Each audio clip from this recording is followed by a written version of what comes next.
Bien, muy buenas noches a todos los que nos acompañan. Les damos la bienvenida a esta actividad que va a tener dos partes. En primer lugar, José Francisco Lago, el director ejecutivo del Instituto República, va a hacer una presentación del programa constitucional del instituto y después vamos a tener una conversación sobre las perspectivas del proceso constituyente que estamos viviendo junto al profesor Alejandro San Francisco y al abogado Víctor Manuel Avilés. Así que le doy la palabra a José Francisco para que empiece la presentación. Muchas gracias, Ignacio, y muchas gracias a todos los que nos están acompañando. Ignacio dijo algo del panel que viene después, que nosotros anunciamos que viene Marcela Cubillo, así que no fue publicidad engañosa, pero me pidió excusarla porque aún no es claro si va a poder participar. Ojalá pueda, pero como bien saben, en la Convención Constitucional está todo muy movido y ahora están discutiendo algunas cosas procedimentales, pero bien importante. Así que, bueno, sabremos entenderla por la tarea importante que tiene. Esta actividad la quisimos organizar para presentarle a ustedes nuestro programa constitucional, que nace de un diagnóstico importante a raíz de la discusión que hemos vivido en nuestro país después de octubre del 2019 y que después del estallido social, la discusión política o la discusión pública se fue constitucionalizando cada vez más con ese simbólico acuerdo por la paz y la nueva constitución del 15 de noviembre del 2019. Y de ahí en adelante la discusión pareció monopolizarla el tema constitucional. Y dada esa realidad, nosotros quisimos intervenir o influir y participar en el debate constitucional porque nos parece crucial intervenir y que hayan buenas ideas participando en la Convención Constitucional. Es decir, a pesar de los resultados que tuvieron y los malos resultados que tuvieron los candidatos que defendían la idea de la libertad para participar en la Convención Constitucional, eso no quiere decir que nuestras ideas deban estar ausentes del debate, por algunas cosas importantes. Uno, por el deber patriótico de que debemos contribuir a que de ahí salga la mejor constitución posible, a pesar de sin interpretar con ingenuidad la realidad que está pasando, pero al menos hacer el esfuerzo de presentar ideas y aportarlas al debate constitucional y al producto final que salga en esa constitución. Y lo segundo, porque nos parece que el ambiente de la discusión que se dé dentro de la convención también va a influir muchísimo en lo que pase durante los próximos meses, pero puede ser también en los próximos años en la discusión. Y esto es lo que se conoce como historia de la ley, pero que no solamente en este caso va a tener efectos jurídicos, sino que también podría tener efectos políticos. Es decir, la gran posibilidad de hoy día dar un buen argumento para que en algunos años más, en otra discusión respecto al mismo tema, podamos decir y tener la legitimidad de decir, te lo dijimos, o nosotros advertimos este problema, le da una legitimidad de ambiente y de discusión política que es absolutamente crucial para nuestra idea. Entonces, lo primero que quería transmitirles es que a nosotros nos interesa mucho lo que pase en la Convención Constitucional, precisamente por esas dos cosas. Uno, para que salga un producto lo más razonable posible, y segundo, porque lo que suceda en la Convención va a ser muy importante para las discusiones de los próximos años en nuestro país. Y lo segundo, nuestro gran diagnóstico es que tan importante como las cosas que pasen dentro de la institucionalidad misma de la Convención Constitucional, va a ser lo que pase en el ambiente de la discusión pública. Y nosotros vemos que hoy día nuestras ideas obviamente han estado siendo atacadas en el debate público, lo vemos en los matinales, pero también en los programas políticos. Y hoy día hay una serie de ideas que son acordes a nuestro ideario, que creemos y tenemos la convicción que le hacen mucho sentido a la gran mayoría de los chilenos. Y hoy día, lamentablemente, no están representadas de la forma adecuada en la convención. Y pongo un ejemplo, la libertad de enseñanza, si nosotros quisiéramos proponerla para la nueva constitución, ni siquiera con todos los votos de Chile Vamos nos alcanza para poner una coma sobre la libertad de enseñanza en la nueva constitución. Y si quisiéramos ampliar el mundo y llegar, por ejemplo, a los miembros de la ex nueva mayoría que creyeran en la libertad de enseñanza, a pesar de que varios de ellos no lo hacen, tampoco nos alcanzaría a este famoso tercio para poner cosas o para vetar cosas de los acuerdos que se llegan en la nueva constitución. Y por eso, para dar peleas de temas como la libertad de enseñanza, va a ser muy importante lo que haga la sociedad civil y la presión que pueda poner en el ambiente de discusión pública sobre temas importantes que son para ellos, porque precisamente muchas decisiones que van a tomar en la convención van a ser de acuerdo no solamente a las convicciones que tengan los candidatos, sino también a lo que la mayoría del país estime conveniente. Y por eso todo el trabajo que apunte a que las personas, la ciudadanía, la sociedad civil entienda y comprenda la importancia de promover ciertas ideas en el debate constitucional, a nosotros nos parece absolutamente crucial. Y por eso armamos este equipo constitucional. Yo se los voy a presentar a continuación. Esas son las tareas, pero después veremos.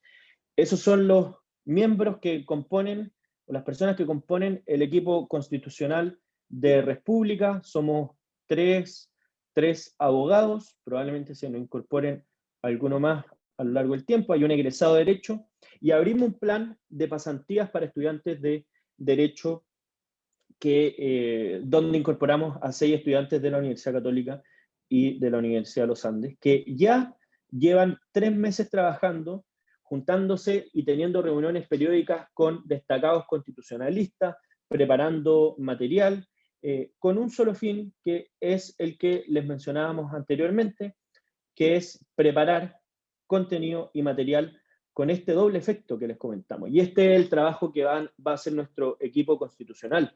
Uno, el trabajo con constituyentes, dar la mayor cantidad de argumentos posible, transmitirlos de la mejor manera posible, para que en la convención nuestras ideas estén lo más presentes posible y lo mejor presentes posible. Eso a nosotros nos parece absolutamente crucial, y por eso ya hemos empezado nuestro trabajo con convencionales constituyentes, no solamente individualmente, que los vamos a prestar asesoría y apoyo a los que lo estimen conveniente, sino que también en conjunto con otros centros de estudios que comparten gran parte de nuestro ideario. Ya empezamos a elaborar insumos precisamente que sirvan para el debate constitucional para los miembros de la convención. Y lo segundo, lo que les comentaba en un principio, la elaboración de insumos para el público en general. Esto obviamente, la discusión constitucional es una discusión más bien técnica, pero que sin duda tiene aspectos importantes que le afectan a la vida cotidiana de las personas, y a nosotros nos parece absolutamente crucial transmitir esos mensajes a la ciudadanía, y por eso desde hace un tiempo, desde hace 3 semanas, empezamos a publicar 3 veces a la semana insumos constitucionales, que son contenido que le van a permitir a las personas acercarse al debate constituyente sin huir de lo complejo que puede resultar a veces la discusión constitucional. Y por eso los invito a visitar nuestras redes sociales o nuestra página web para revisar este contenido, que va a estar disponible, por supuesto. Nosotros se lo vamos a llegar a los convencionales, pero también a toda la ciudadanía, que es lo que más nos preocupa. También vamos a hacer un trabajo histórico que nos parece que es importante. Vamos a publicar una colección de grandes constituyentes, que básicamente es la recopilación de ideas, artículos importantes, más un estudio preliminar que van a ser destacados historiadores. Va a estar, por supuesto, Juan Egaña, Mariano Egaña, Julio Bañado Espinosa, Arturo Alessandri y, por supuesto, Jaime Guzmán. La idea es que esta colección obviamente va a dar un contexto histórico, pero que nos permita aportar antecedentes a la discusión constitucional que se va a venir y también, por supuesto, en el debate público de los próximos años. Y por último, les quiero anunciar, perdón, les quiero anunciar que hoy día vamos a lanzar públicamente un libro que preparó el equipo de investigadores del Instituto Res Pública, que se llama Pensando el Chile del Futuro, las claves del debate constituyente, y que en resumen este libro lo que busca es transmitir y explicar y aclarar claves o discusiones del debate constitucional a personas que no necesariamente están relacionadas con el mundo del derecho, pero que les permita tener un conocimiento acabado de la discusión y poder tener opinión, por supuesto, y participación en el debate público. A nosotros nos interesa muchísimo que esta idea y este contenido llegue a la mayor cantidad de personas posible, y por eso lo vamos a distribuir gratuitamente a través de los medios disponibles para eso. De hecho, en breves minutos les vamos a compartir el link de la plataforma Amazon, y en los próximos días va a estar en iBook también, y ustedes van a poder descargarlo en su dispositivo gratuitamente, porque lo que nos interesa precisamente es influir lo más posible en el debate público, y para eso es importante que la mayor cantidad de gente posible que comparte nuestras ideas, pero algunos también que quisieran acercarse al debate constitucional sin estar preparados previamente para eso, lo puedan hacer de manera sencilla y en el lenguaje más fácil posible para comprender este debate que a veces se transforma en tecnicismos, pero vemos que es muy importante también lo que pase en la discusión política y pública. Y en resumen, además nuestro libro tiene tres grandes partes que nosotros consideramos absolutamente esenciales de abordar en un debate de este tipo. Lo primero es que vamos a hablar de la historia del proceso constituyente, esto todo por supuesto muy breve, pero nos parece esencial que una nueva constitución tenga arraigo en la idiosincrasia chilena.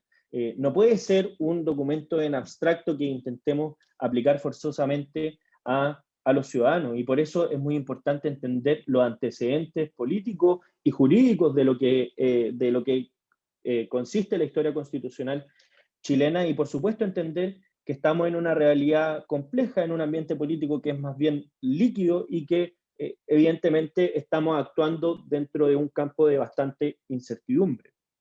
Vamos a pronunciarnos, nos pronunciamos en el libro sobre las opciones constituyentes, es decir, qué alternativa tiene nuestro país para continuar adelante, si un sistema presidencial, un sistema parlamentario, un Estado unitario, un Estado federal, un montón de conceptos que en el debate se escuchan activamente y las personas y los constituyentes o los que participan en este debate piensan que todo el mundo las entiende. Y la verdad es que muchas personas se restan de participar de este tipo de debates por no entender los términos del mismo. Y a nosotros eso nos parece absolutamente fundamental, que más personas entiendan estos términos del debate y puedan participar de él, especialmente aquellos que comparten las ideas que nosotros promovemos. También hay una parte de los principios, nosotros los definimos como los principios, no solamente nosotros, sino que tomamos lo que se llama principios rectores del orden social, nos basamos en algunos autores precisamente porque nos parece que son ideas que aportan a la discusión constitucional, porque apuntan a la relación del Estado con los ciudadanos, pero también la relación del Estado con la sociedad civil y cuál es el rol que deben tener instituciones como las personas, las familias y, por supuesto, la sociedad civil dentro de un Estado moderno acorde al siglo XXI. En segundo lugar, por supuesto, hay que pronunciarse sobre los deberes y las garantías constitucionales. Esta discusión va a ser de las más duras en el debate constituyente, porque hay grupos de la población que están promoviendo una multiplicidad de derechos sin deberes ciudadanos, y eso evidentemente podría generar una tensión en el sentido de las exigencias de los ciudadanos hacia el Estado y las contraprestaciones que eso va a obligar al Estado respecto a los ciudadanos.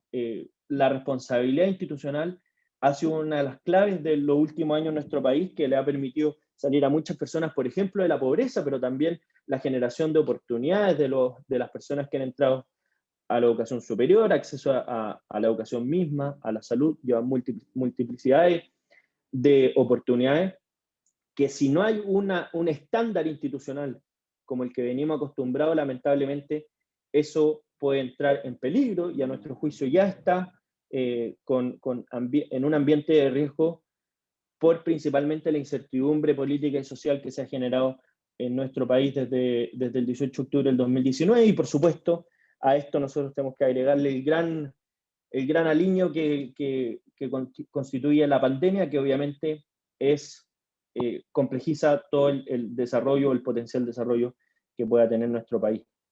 Y lo último, la relación de los poderes del Estado. Este es un tema que está absolutamente de moda respecto a los poderes constituidos o al poder constituyente, la relación que debe tener entre uno y otro, la injerencia que puede tener uno y otro, sin duda va a ser una de las grandes discusiones que se viene en los próximos días, en los próximos meses, y sin duda vamos a tener que tener un ojo crítico respecto a los resultados que salgan respecto a esta discusión, porque podría eventualmente vulnerar garantías que son importantes y que la sociedad en Occidente se puso de acuerdo que habían algunos límites que no se podían traspasar, pero lamentablemente hay sutilezas que nos parece donde va a estar la discusión, que podrían traspasarse por las declaraciones que al menos han dicho algunos convencionales constituyentes.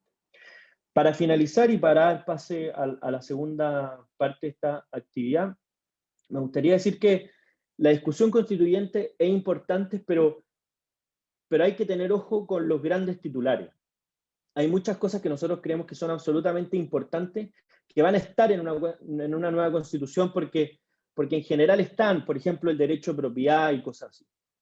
Pero si vamos a los detalles, a cómo se va a proteger ese derecho de propiedad, para poner simplemente un ejemplo, a la regulación de la expropiación, que por ejemplo el pago sea al contado, que el pago sea con un precio de mercado, esos detalles que a veces parecen que son muy técnicos y que se alejan de la discusión general, constituyen la esencia de lo que va a ser el debate constituyente. Y por eso necesitamos que las personas que quieran participar de este debate estén informadas, estén bien formadas, y nuestro libro, Pensando el Chile del Futuro, Claves del Debate Constituyente, contribuye precisamente a eso, a que la mayor cantidad de personas posible estén mejor informadas, estén mejor formadas para participar en un debate público. Creemos que esa es la misión que tiene el Instituto República, así que sin nada más que agregar, le quiero agradecer a todos por habernos acompañado, y bueno, los dejo invitados al próximo panel que va a presentar Ignacio Salazar,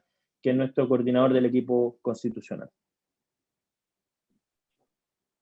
Muchas gracias, José Francisco. Invito al profesor Alejandro San Francisco y a Víctor Manuel a que enciendan su cámara para iniciar la segunda parte de la actividad.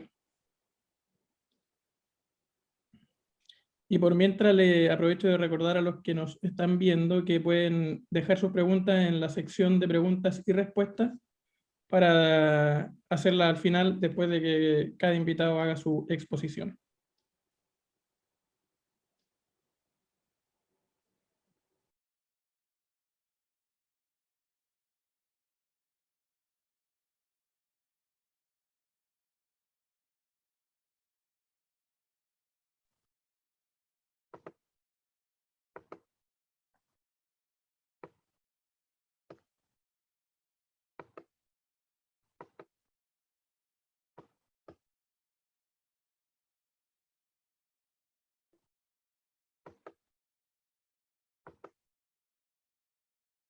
Hola. Buenas noches, profesor. ¿Se escucha? Sí. El video dice que no se puede iniciar porque el hospedador me detuvo.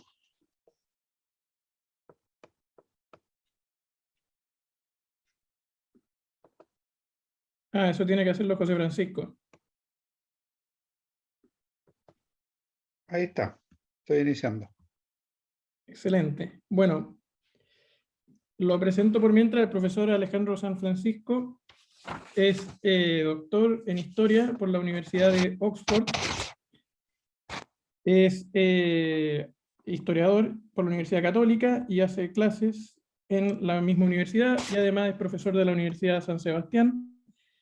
Y más importante que todo, es director de formación del Instituto Red Pública, y le hemos pedido que participe en este panel para que nos exponga en 10 minutos, brevemente, y después pasamos a la sección de preguntas, cuáles son las perspectivas que tiene el proceso constituyente y cuál es la evaluación que hace de lo que ha sucedido a partir del día domingo, lo que ha tenido lugar estos últimos días y lo que está teniendo lugar ahora mismo, porque mientras apenas empezábamos esta actividad todavía se discutía la ampliación de la mesa, ¿verdad? Entonces es una noticia en desarrollo. Así que sin más, le doy la palabra al profesor y lo escuchamos con atención. Muchas gracias, Ignacio, por la invitación, y gracias a José Francisco, y un gusto estar acá nuevamente. Aquí la idea es analizar cuáles son las expectativas del proceso constituyente, y para eso lo primero que hay que tener en la cabeza es un sentido de la realidad. Y me parece a mí que el momento hay que reunir dos cosas que son fundamentales.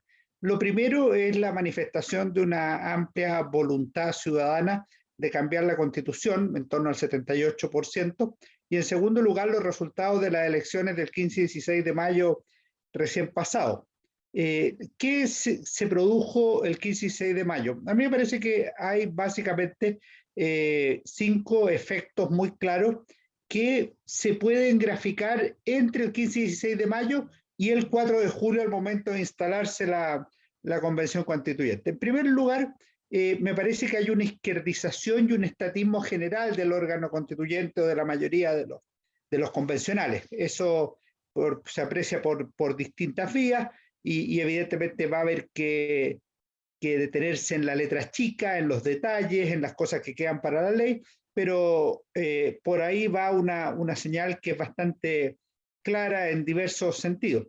En segundo lugar, algo que han anunciado algunos miembros, sobre todo de la lista de independientes no neutrales, que la negociación será por partes y por temas, es decir, no va a haber negociación por bloques, no va a haber imposición de bloques sobre otros, y esto se da por un tercer factor que es claramente resultado de las elecciones de la Convención Constituyente, y es que ningún sector político obtuvo el tercio necesario para imponer vetos, para pararse como una muralla a detener determinadas orientaciones del texto constitucional, pero tampoco nadie obtuvo los 2 tercios que se requieren para aprobar determinadas normas constitucionales.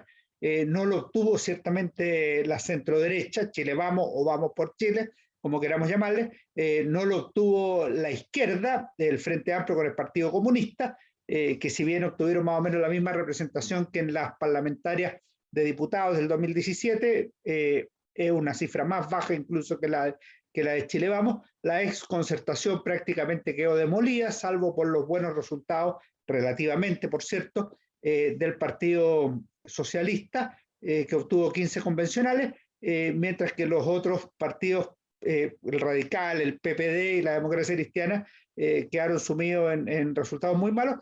Y tampoco lo obtuvo la Lista del Pueblo, si bien obtuvo 28 convencionales, a los que podría añadir otro de los pueblos originarios. Y por último, los independientes no neutrales, que si bien lograron constituirse y obtener, comillas, buenos resultados, tampoco logran eso. De manera tal que no hay nadie que tenga el tercio para vetar, y nadie tiene los 2 tercios para aprobar.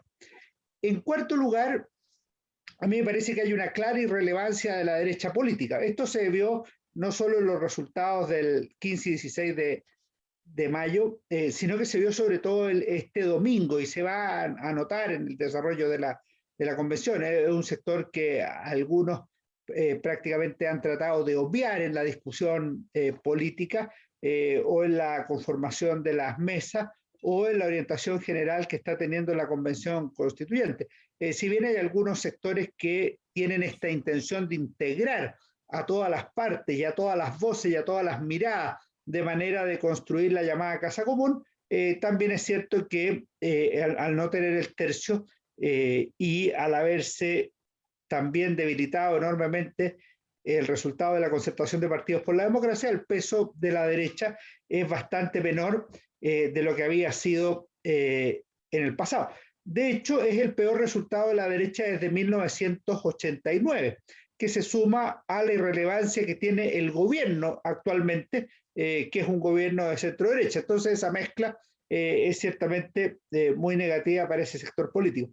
Y por último, yo creo que va a tener relevancia en algún momento los liderazgos políticos e intelectuales, porque a medida que avance la discusión, se va a notar ahí un proceso de evolución de las posiciones, de personas que influyen más en una u otra dirección, y ahí veremos si priman las posturas más cerradas o aquellas que tienen una mayor apertura a la discusión.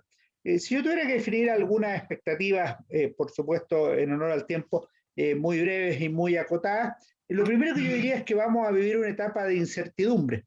Esta incertidumbre no es necesariamente constitucional, es una incertidumbre global en el país. Vivimos una incertidumbre política. Ciertamente la economía va a vivir una etapa de incertidumbre, tanto de parte de los emprendedores o empresarios, también de los consumidores. La perspectiva de la mirada internacional sobre Chile ha cambiado en los últimos 2 años, y esa etapa de incertidumbre a mí me parece que va a ser similar a la que vivió Chile en la década de 1820 y la de 1920. O sea, podríamos decir que en 3 siglos consecutivos Chile va a vivir la década de los 20 como una década de incertidumbre. Esto obviamente no hay una predeterminación, sino que es una simple coincidencia o casualidad. Lo segundo que me parece relevante en las expectativas es que va a haber una pugna en las formas de entender la convención o el proceso constituyente. Esto me parece que no ha estado de manera suficientemente explícita en la discusión pública, y yo creo que eso es un error, porque por una parte el gobierno, algunos sectores políticos y ciertamente quienes firmaron el acuerdo del 15 de noviembre de 2019, tienen una visión de lo que debe ser el órgano constituyente. Y básicamente dicen, mira, este órgano tiene que hacer la constitución, para hacer la constitución tiene tales reglas, y esto está establecido en la constitución vigente. Pero ahí nos topamos con un problema que es muy de fondo. La constitución vigente es la misma constitución que la clase política ha dicho que es ilegítima, de manera que otros pueden decir perfectamente por qué vamos a obedecer la constitución ilegítima. En segundo lugar, porque quienes desafían esa constitución y quienes han estado en la calle, y la lista del pueblo especialmente, y los 34 voceros de los pueblos que se manifestaron a comienzos de junio, sostienen que el poder constituyente no puede ser limitado en la redacción de la nueva constitución ni por reglas inamovibles, ni tampoco por un sistema creado por un acuerdo de la paz en la que los pueblos no participaron.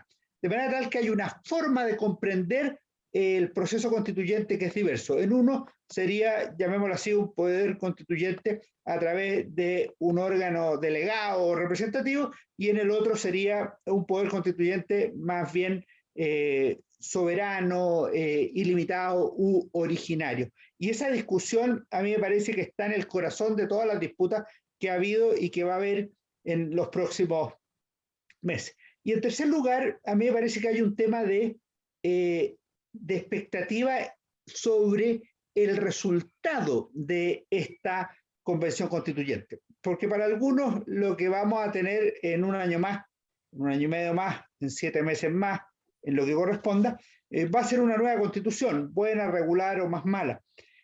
Sin embargo, si uno escucha con atención y lo desglosa con calma el discurso de la presidenta de la Convención Constituyente, ella al menos mencionó 3 o 4 veces el sentido refundacional de la Convención Constituyente que se constituyó el domingo 4 de julio. Si eso es así, es decir, si la Convención Constituyente asume un sentido refundacional, es muy distinto a hacer una constitución buena, regular o mala. Es decir, va a cambiar la estructura, incluso el himno nacional, dicen algunos de los constituyentes, va a cambiar la dinámica de lo que ha sido la historia de Chile, va a cambiar y desafiar el tipo de orgánica de gobierno, el sentido conceptual de las definiciones de de nación, quien recibe la soberanía actualmente, según la Constitución, podría pasar al pueblo, o a las naciones, etcétera, etcétera. Y esa es una definición que a mí me parece fundamental. Ese sentido refundacional es muy decisivo, porque si por una parte se logra, va a ser un quiebre radical respecto de lo que se pactó el 15 de noviembre. Si no se logra, va a ser evidentemente una frustración muy grande para quienes están planteando la refundación. Y en ese sentido, a mí me parece que nuevamente tenemos una posibilidad cierta de crisis. En otras palabras, el momento constituyente que vive Chile es tanto una crisis como una oportunidad, y a mí me parece que lo peor que puede pasar sería ver esto con los ojos del pesimista que supone que el fin del mundo está cerca, pero también con los ojos del iluso o del optimista que supone que todo lo que viene va a ser mejor por el mero capricho de la ideología y no por el mínimo sentido de la realidad. Muchas gracias, profesor. Le voy a dar la palabra a Víctor Manuel Avilés. Víctor Manuel es abogado de la Universidad de Chile, magíster en Derecho por la misma universidad y actualmente profesor de la Universidad de Chile de Derecho Constitucional y de grandes temas relacionados con el proceso constituyente, y ha estado muy presente en todas las discusiones públicas, así que le agradecemos que haya aceptado esta invitación a participar en este coloquio y le doy la palabra inmediatamente. Muchas gracias, Víctor. Bueno, muchas gracias, Ignacio. Muchas gracias también a todos el equipo de República, a José Francisco que me contactó. Un gusto, Alejandro, estar nuevamente contigo. No sé si está todavía Marcela, pero voy a hablar un poquito, yo no tanto desde el derecho constitucional, que es aquello que he enseñado por 20 años en la Universidad de Chile. Voy a hablar un poquito de cosas muy generales.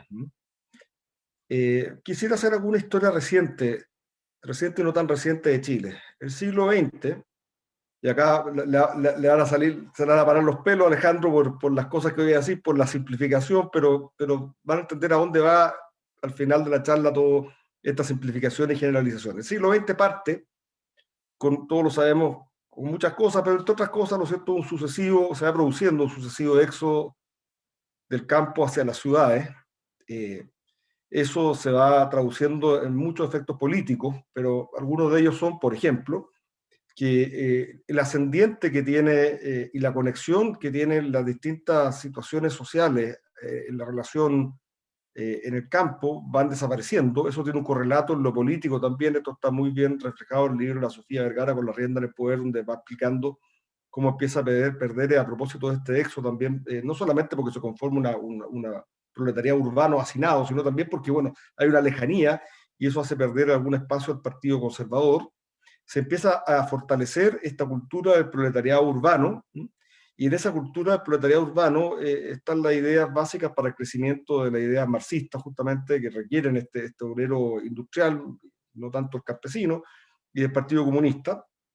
Existe una cultura burguesa y una cultura, entonces, en contraposición de tipo del obrero, que identifica mucho a las personas en esta lucha, donde el gran argumento es que el capital aliena el valor del trabajo, o sea, se le quita a las personas el aporte que hacen a la economía a través de su trabajo, y eso lo hace quien tiene el capital.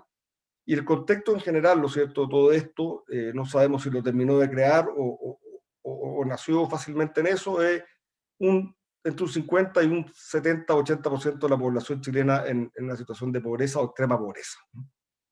Ese fue el escenario del éxito del Partido Socialista y del Partido Comunista.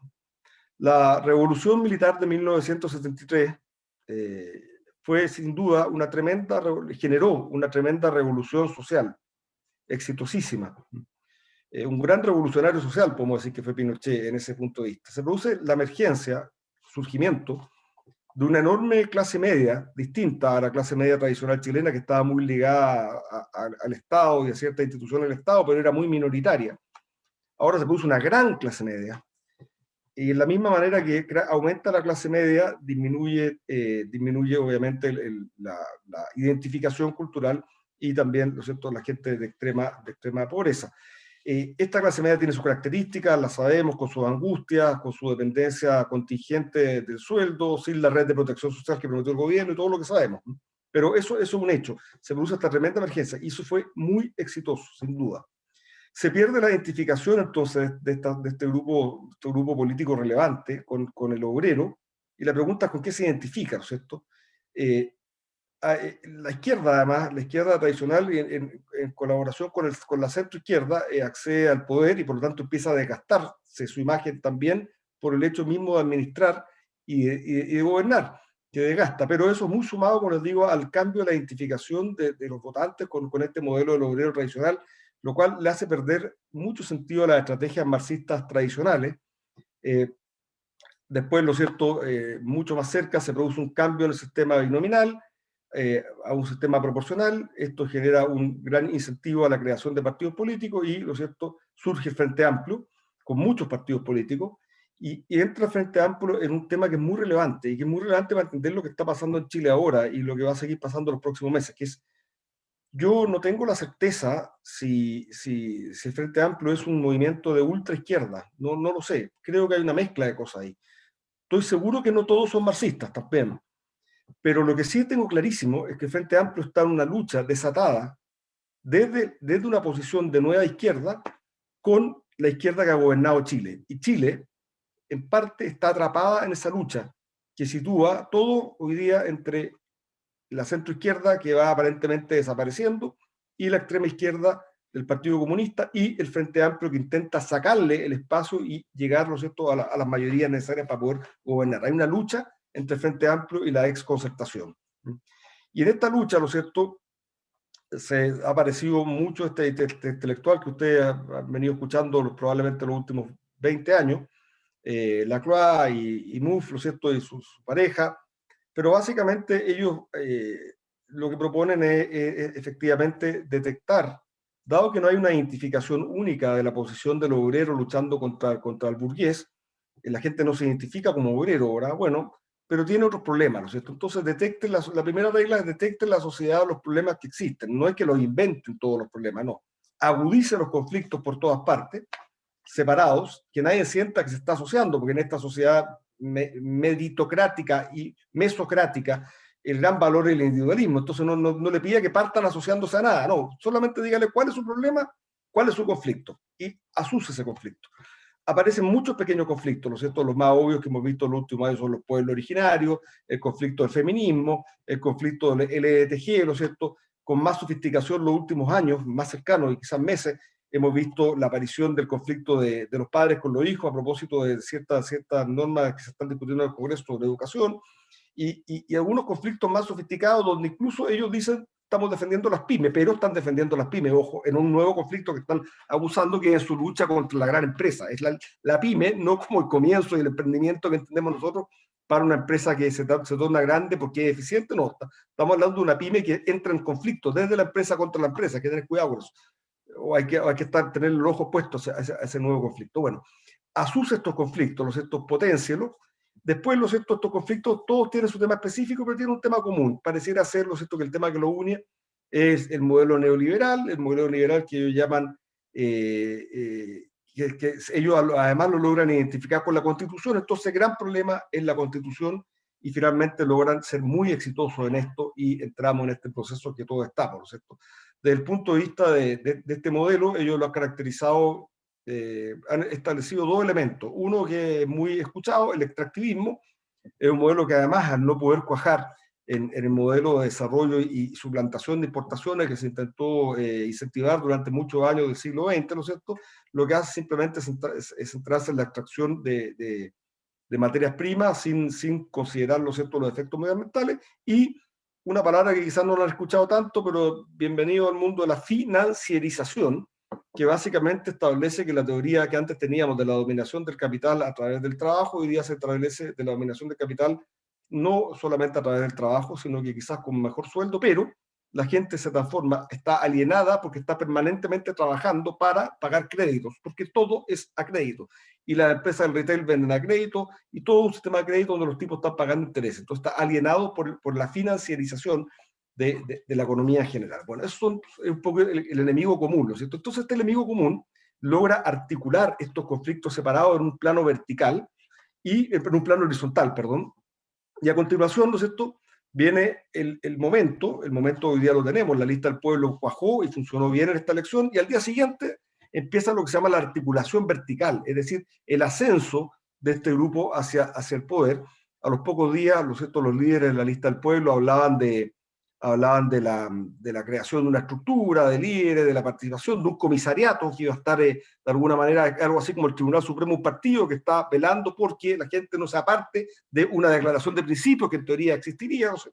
Y etcétera, etcétera, etcétera. Eso es así, y empieza esta articulación y para avanzar. Esto ha pasado muchas veces, en muchos momentos. En Argentina pasó con el surgimiento del peronismo, por ejemplo, después de un periodo de bastante bonanza, que habían sido las finales del siglo XIX, principios del siglo XX, una enorme bonanza económica, pero efectivamente en lo político se creó este enemigo común, que era en la etapa final, se habló de una década donde todo el poder político estaba cohechado por la economía, ¿no es cierto?, una época donde se compraban todos los votos, y eso termina, ¿no es cierto?, siendo suplantado este poder completo por Perón, y todo lo que sabemos eso significó en los años siguientes en la Argentina. Hasta el día de hoy existe una nostalgia de Perón en Argentina que ha sido realmente nefasta. Ojalá que no lleguemos a algo parecido en el breve plazo.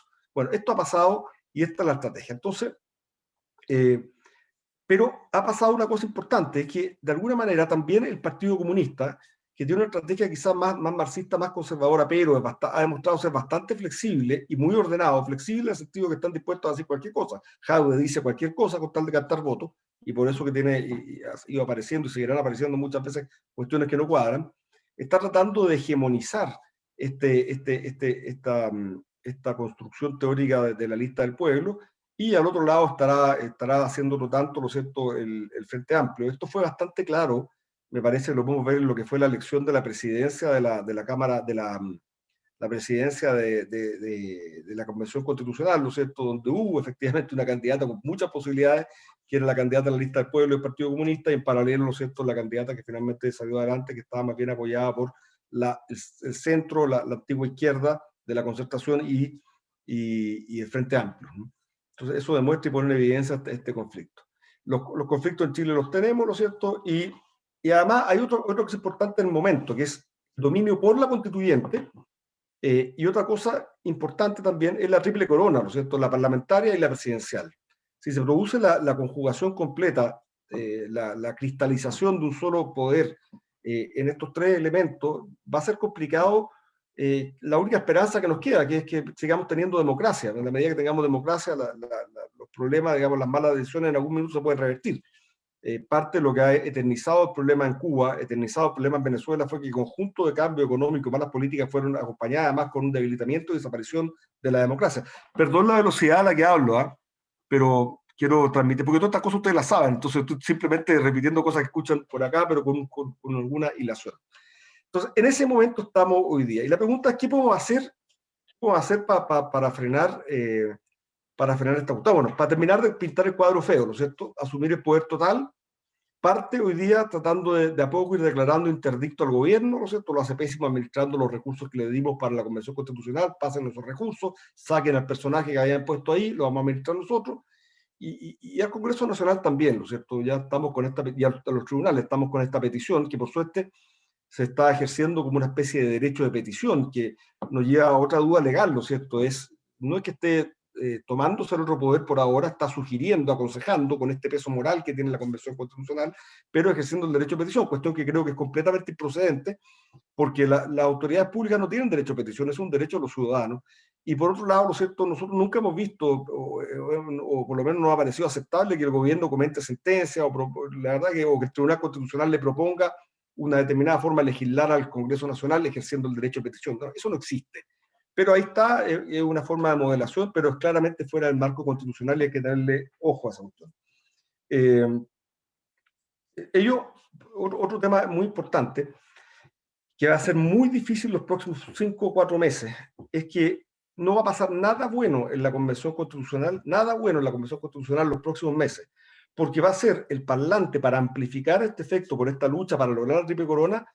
Y además nos estamos poniendo en una situación compleja, porque como está esta lucha entre la exconcertación con el Frente Amplio y el Frente Amplio con el Partido Comunista por la hegemonía, ¿no es cierto?, de esta cosa rara que está en medio, que es la lista del pueblo, ninguno de estos grupos va a estar dispuesto a bajar bandera en pro de una negociación en esta etapa, porque al revés, no quiere sentir que traicionan a sus votantes. Ellos van a tratar a su vez de hacerse más fuertes y eso va a complejizar las cosas en su idea y más radicales quizás.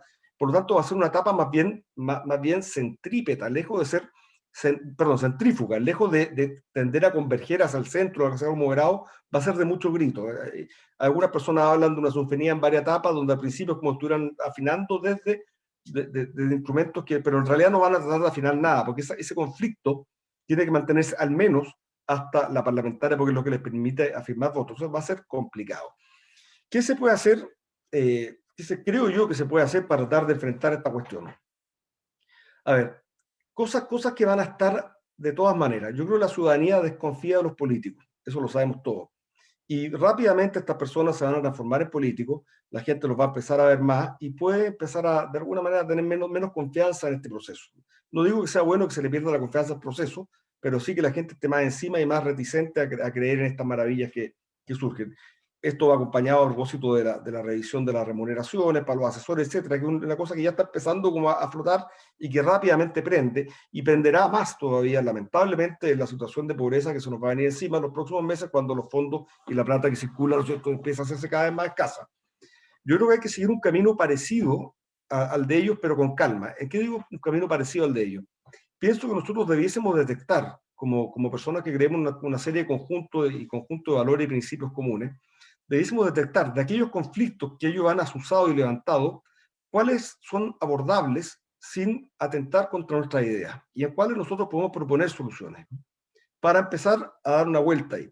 Hoy día ellos podrían adoptar esas soluciones sin ningún problema, pero en la medida que quizá le propongamos una solución alternativa a algunas de esas personas que son muy enfocados en estos temas y que sus votantes están muy enfocados en estos temas, el agua en Petorca, por ejemplo, en la medida que nosotros tengamos soluciones a esos temas de nicho, que sean razonables y de acuerdo con nuestra idea, quizás logramos debilitar y evitar este proceso de articulación vertical que tiende a empoderar y a elevar un líder hacia instancias superiores de poder. Entonces, es una primera etapa que debemos trabajar, buscar en los problemas de nicho, respuestas de nicho que estén de acuerdo a nuestros principios y valores y que podamos empezar a mostrar. Segundo, creo que es bastante... Le quedan unos minutos todavía para acercarnos al cierre por el tiempo. Perfecto. ¿Cuántos minutos me quedan, Ignacio? ¿Unos 3 minutos más? Ya, perfecto. Segundo, ¿lo cierto? Creo que es muy importante que, a ver, hay un dato. Aquí, esta cuestión, no estamos en el mundo de una constitución que valóricamente se vaya al centro, va a ser más liberal. O sea, con suerte la constitución es liberal. Con suerte termina siendo una constitución liberal. Hay muchos temas donde va a adoptarse una serie de cosas, por ejemplo, derechos reproductivos, LGBTG, hay muchas cosas que van a pasar. Bueno, hay un área por ahí que tiene que ver con libertad, con la forma en que las personas vivimos en la familia, donde se pueden alcanzar acuerdos más o menos fáciles con fuerzas de centro, que impidan que el Estado se nos meta en la cama, porque hay personas que literalmente quieren que el Estado se meta en la cama. Yo leí el programa de Baza el otro día, lo leí después que fue reelecto, y él habla que hay que, a propósito del cambio de los roles parentales en la educación y en la familia, en las casas, dice que hay que romper con la diferencia entre la vida privada y la vida pública. Romper con la diferencia de un constituyente significa meterse derechamente en tu casa. Entonces, yo creo que ahí hay algo que puede permitir ciertos acuerdos fáciles, asumiendo con realismo de que esos acuerdos se van a adoptar igual con o sin nosotros, porque ahí sí que hay convergencia completa en el mundo de la izquierda extrema y la izquierda. Esos valores no están. Por supuesto que ahí tendremos que distinguir las cosas que son intransables. Personalmente, para mí es intransable el valor de la vida, por ejemplo, eso no lo van a azar. Pero hay otras cosas que tenemos que buscar con habilidad. Una vez que se logre haber pasado por la nariz estas soluciones a los problemas de nicho en formas que sean aceptables para nosotros y se hayan detectado aquellas cosas en estos cambios que sí podemos llegar a acuerdo o que en realidad estamos en condiciones de entender que se van a producir, vamos a haber logrado estos acuerdos que llevamos ya fáciles y probablemente podemos haber contribuido a desarticular esta articulación potente vertical que está produciéndose a la izquierda, y a partir de eso nosotros hemos generado las confianzas para alcanzar los acuerdos en otros temas que son sumamente importantes, que tienen que ver con la economía. Aquí también hay un mundo que está pidiendo más derecho económico, social y cultural, pero también hay un mundo que entiende desde España, desde lo que fue la crisis del 2008 en adelante en Europa, que los estados sociales y de bienestar requieren, por ejemplo, ciertas normas de control económico. Los próximos meses van a ser muy, muy fregados por estas luchas que he dicho yo en la izquierda. También el partido de la UDI tiene un problema con el Partido Republicano, que cual tiene tiene un electorado que cautivar con posiciones quizás más duras. Eso también puede complicar, pero no pasa nada porque la otra izquierda la tiene igual ese conflicto. O sea, no va a hacer daño ese conflicto. ¿Cómo puede ser la constitución futura? Puede ser más o menos mala o pésima. Más o menos, nosotros tenemos que entrar a algún acuerdo para que esto sea más o menos. Esa es la verdad. Olvídense que vamos a poder lograr una constitución que no sea pésima o mala si nosotros no logramos un acuerdo de más o menos. O sea, tomando lo que decía Alejandro, si nosotros nos restamos, caemos en el pesimismo y nos encapsulamos, olvídense del país que conocemos hasta hoy día, porque la constitución sería mala o pésima. Y pésima significa realmente una constitución con ideas muy complejas para, no vale la pena que profundice ahora, pero para lo que nosotros creemos. No estamos hablando de un sueldo mínimo más alto, del eje, por decirlo de alguna manera, el cerco se corrió mucho. No estamos hablando de las cosas que para nosotros eran discusiones con sociales demócratas durante los últimos 30 años para modificar ciertas leyes. No estamos hablando de eso. La constitución pésima es una constitución derechamente de idea marxista, con un traspaso enorme y de atribuciones al Estado y de peso del Estado en la sociedad. Muchas gracias, Ignacio. Muchas gracias, Víctor. Les recuerdo a los que nos están viendo que pueden dejar sus preguntas en la sección de preguntas y respuestas. Y la primera pregunta que nos llega la hace Juan Aristía, es un poco larga, así que la voy a resumir, pero básicamente dice que dado el panorama un poco negro u oscuro que se ha pintado acá, si no será buena idea empezar a hacer propaganda desde ya para que el plebiscito de salida se vote opción rechazo. Yo creo, la pregunta sería entonces, si es que es viable o conveniente que al final del plebiscito se rechace la propuesta de nueva constitución, suponiendo que se alcanzan los votos, o si por el contrario eso provocaría un estallido social 2.0 o un conflicto incluso más grave o violento, si es que llega a rechazarse la nueva constitución en ese momento. Le doy la palabra primero a Alejandro y después a Víctor para que conteste. Es una pregunta de fondo la que se plantea. Si se da la circunstancia de que la Constitución es muy mala o como dice Víctor Manuel, es derechamente marxista, evidentemente muchos van a tener que organizar no cómo le meten normas positivas, sino cómo rechazan en el plebiscito de salida esa cuestión. Pero eso tiene que verse con la propuesta en mano, o sea, organizar desde hoy el rechazo sin tener ni siquiera el contenido de la Constitución parece aventurado en este instante. Y lo segundo es que probablemente si no cambia la correlación de fuerzas sociales, no en la Convención Constituyente, sino que en la sociedad, de manera tal que los resultados sociales cambien, se puede hacer eso, pero el resultado eventualmente en el plebiscito de salida puede ser 70 a favor y 30 en contra. O sea, se organiza, funciona, pero pierde y luego la Constitución está vigente igual. Eso es lo que se llama estar metido en un zapato chino efectivamente, o hacer un autogol de media cancha. Y ese es el escenario político más negativo, o sea, estar pensando en el plebiscito de salida, cómo rechazar la Constitución, muestra un poco el escenario que viven las ideas de centro derecha hoy día en el país desde el punto de vista constituyente. Y a eso me refería yo con la irrelevancia de la centro derecha en la convención, que es coetánea con la irrelevancia de un gobierno de centro derecha que asumió con gran mayoría nacional, y que eventualmente podría contrastarse con las elecciones presidenciales del 21 de noviembre próximo, pero que yo dificulto que si no cambia la relación de fuerza tenga efecto en el plebiscito de salida. Víctor. Sí, muy en línea, pero en esta labor que estoy hoy día de no hablar tanto de derecho constitucional, sino más bien de política e historia. Primero, Juan, felicitaciones, para que todos lo sepan. Juan fue candidato, un gran candidato constituyente, fue de los valientes que lo hizo, no de los cobardes como quien les habla. yo creo que nosotros tenemos que hacer, Juan, en esta etapa, con una ilusión. Déjame decir lo que hay que hacer y después te digo la ilusión. Hay que hacer caso a caso, seguir educando todos los que han sido candidatos, todos los que tienen conexiones con algunas zonas del país, en sus medios, etcétera. A cada norma que se discuta, contrastarla e incluso que se apruebe. En forma, yo creo que no va a pasar nada de esto en los próximos meses, pero después de la parlamentaria va a empezar a pasar, creo yo.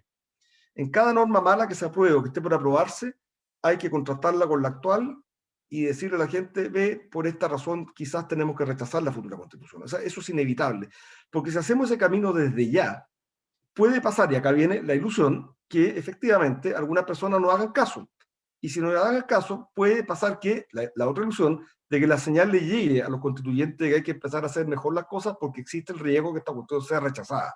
¿Te fijas? O sea, yo creo que es inevitable activar desde ya todas las redes no digo de propaganda, sino que de contacto con la gente y transmisión de ideas para establecer los cuestionamientos a las normas constitucionales específicas. Ahora, con respecto al rechazo total de la Constitución al final, bueno, yo creo que eso hay que evaluarlo al final. La historia, quizás Alejandro tiene esa expresión, lamentablemente los movimientos revolucionarios en general parten con una etapa jodida, dura, tienen una meseta y a veces después se agudiza. Se agudiza. Entiendo que sabemos que eso pasó en la Revolución Francesa, también pasó de alguna manera en la Unión Soviética, pero en Rusia a comienzos del siglo XX. Entonces, claro, no queremos caer en eso, no queremos caer que el fracaso de la Convención Constitucional sea básicamente porque, bueno, hay que ser más duro todavía y recurrir, no queremos caer en eso. Hay que ver qué es lo que, para decidir sobre el rechazo de la prueba final, hay que ver en qué situación estamos. ¿Se ha podido calar bien el discurso de que las normas actuales mejor? No, y por lo tanto eso es mayoritario. Yo creo que yo no le tendría susto a esa etapa. Ahora, si durante todo este periodo intermedio el sucesivo fracaso de la constituyente y las malas normas son capitalizadas por la izquierda, yo creo que tenemos que pensar más bien en cómo chupaya hacemos que esta constitución sea más o menos y no mala o pésima. Eso. ¿Puedo Gracias, agregar un Víctor. elemento, Ignacio? Sí. Que fui muy ordenado y respondí exactamente lo que me preguntaron y pienso que Víctor Manuel es más sensato y responde más amplio, más contextualmente, pero efectivamente lo que estamos viviendo en Chile es un proceso revolucionario. Ahora, alguien puede pensar que no lo es, y es muy legítimo porque es discutible. Y en las revoluciones existe lo que se llama el ritmo de la revolución. Y el ritmo de la revolución no es un ritmo lógico. O sea, si bien tiene momentos de mayor... de mayor tensión, momentos de mayor paz, de agudización del conflicto, de violencia, de acuerdos. En el caso del tipo de revolución siglo XXI que estamos viviendo, que no son revoluciones armadas, tienen mucha guerra de posiciones, guerra de movimientos, la gente trata de encontrar su lugar en el espacio, a veces lo encuentra, si no lo encuentra, ocupa el lugar de otro. Lo que decía Víctor Manuel de quien asumieron las candidaturas a constituyente, bueno, los cargos nunca quedan vacíos, o sea, si nadie asume eso, lo asume otro, pero efectivamente esta es una lucha política, y una lucha política es una lucha por el poder. Uno de los elementos de la lucha política es el problema constitucional, pero ciertamente no es ni de lejos el único. Lo único que yo enfatizaría, y que lo dijo Víctor Manuel, y que yo creo que no se quede como raro, es que al final una persona puede apoyar o rechazar a un candidato, a una coalición o a una constitución. Lo que no puede hacer es tratar de ganar si no convence a un sector relevante de la población. Y eso es la mitad del cuento. Y eso exige una penetración social que la derecha no es que no haya tenido, es que claramente ha perdido en los últimos años. Muchas gracias, profesor. Hay otra pregunta relacionada con estas declaraciones de soberanía o de ánimo refundacional de Felipe Martínez, que pregunta qué ventajas tiene un proceso refundacional o totalmente diferente a lo histórico. Yo complemento con que quizás podríamos decir qué desventajas tiene. el proceso refundacional, y quizá podríamos ahondar en cuáles son los argumentos que dan quienes dicen que es soberano y por qué, y también de la contraparte, ¿no? ¿Por qué este órgano no es soberano? Y si eso es una discusión jurídica o es predominantemente política, y cómo se va a zanjar todo esto. Le doy la palabra al profesor Víctor Manuel primero esta vez.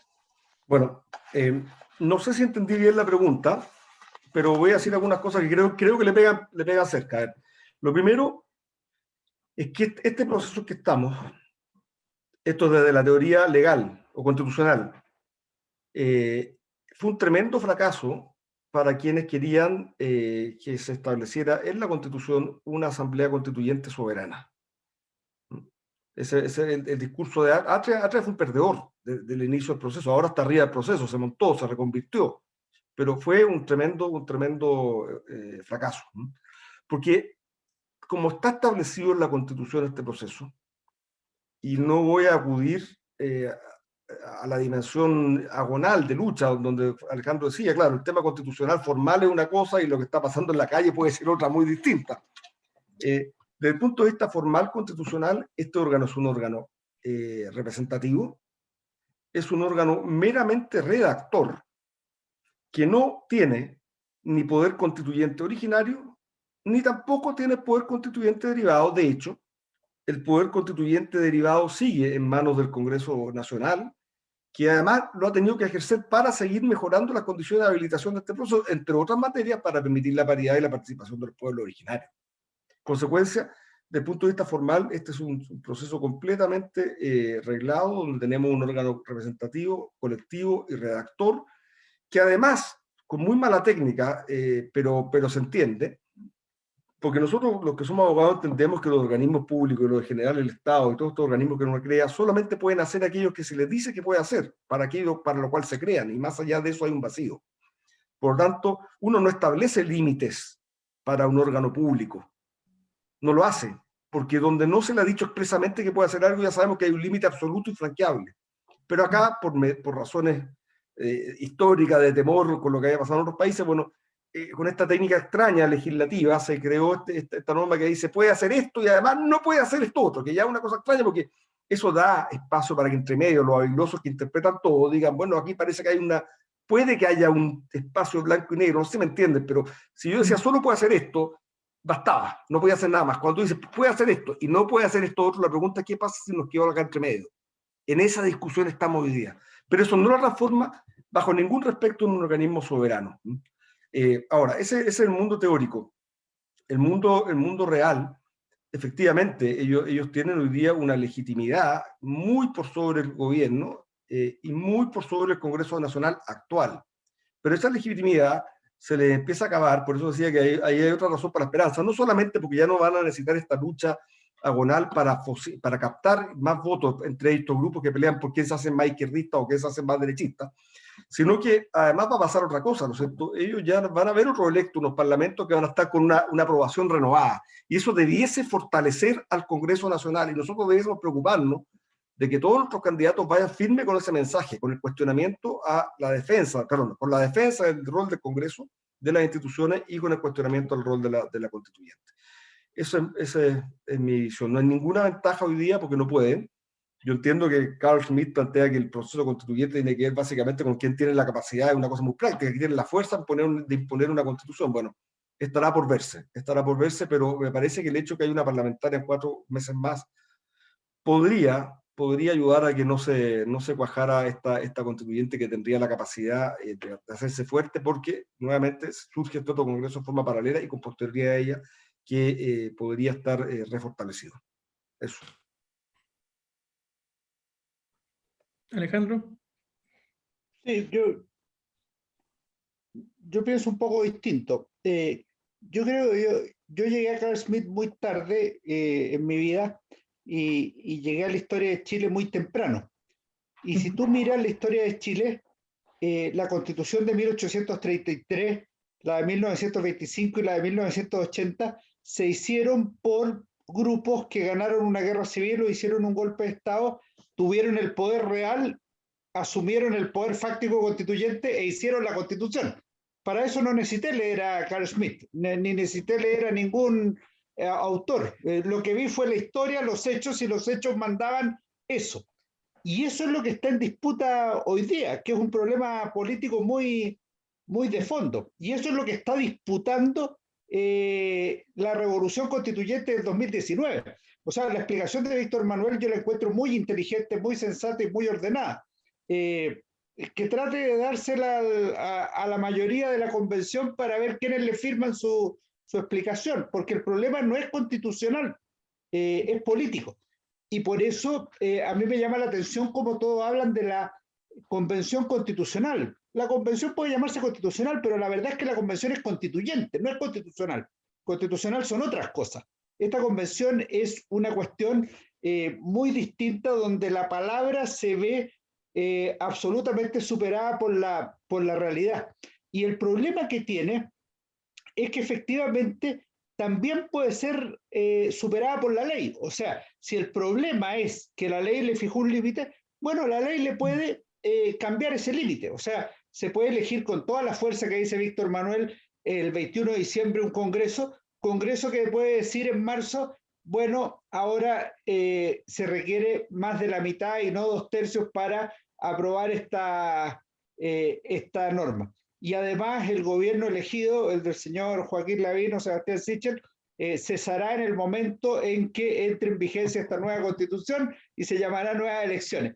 Entonces, todo eso se puede hacer, pues es un problema de poder, es un problema jurídico práctico.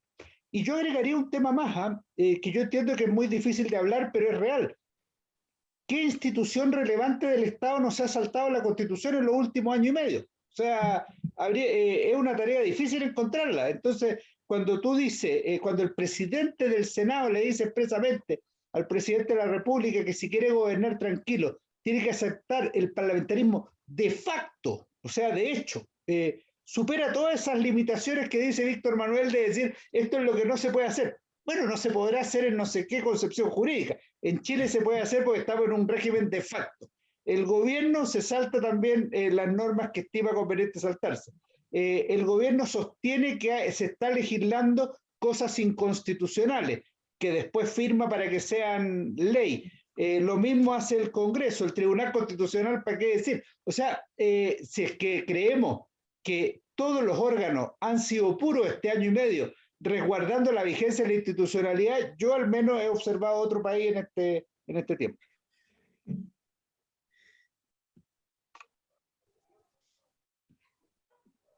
Gracias. Claro, está en disputa si manda el derecho o parece que manda la fuerza. Hay otra pregunta de Luis Felipe Moncada. Si no debiera ser este proceso constituyente liderado por nuevos líderes que no sean los políticos actuales. No sé qué piensa Alejandro sobre esto. ¿El proceso constituyente o el proceso político? No, el proceso político, perdón. En general se producen transiciones históricas. O sea, si tú miras el régimen del 30, aparece un personaje absolutamente novedoso que era Portales y es muy relevante en la década posterior y es nuevo, pero Prieto era un personaje antiguo y o'higgins y prestigioso y gobierno. Los ejes del cambio político del 25 son Alessandri y Ibáñez. Alessandri, una persona que fue diputado desde 1897, senador en 1915, ministro, presidente el 20. En cambio, el coronel Ibáñez emerge en política en septiembre de 1924 y el 25 ya es una figura política determinante, decisiva. ¿Y para qué decir el año 73? Pues los hombres más relevantes, Pinochet y Guzmán, no eran figuras políticas tiempo atrás y pasan a serlo. Otros sí eran figuras políticas, conservan cierta vigencia. Jorge Alessandri, algunos conservan vigencia lateral, Eduardo Frei Montalva, y otros no están. Yo creo que en esto se va a producir también una mezcla. En general, lo que dijo el 15 y 16 de mayo es que hay una renovación en la clase política. Lo dijo de hecho, hay una renovación generacional, hay un cambio social, cultural, hay una mayor dispersión en términos de carreras de estudio de los que emergen como líderes políticos. En las primarias de la Concertación,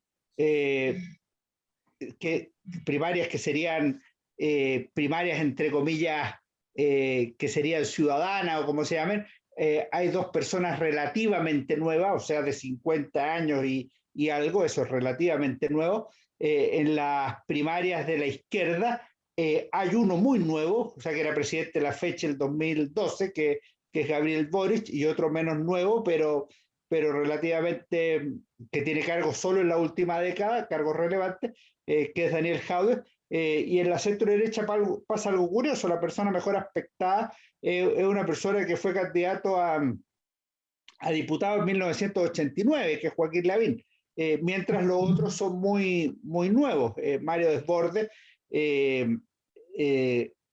Sebastián Sichel e Ignacio Briones, que son figuras del último tiempo en términos de relevancia política. Entonces, yo creo que aquí va a haber de todas las dispersiones. Y en esto hay que ser bien sincero, pues si en esto siempre pasa en política lo mismo.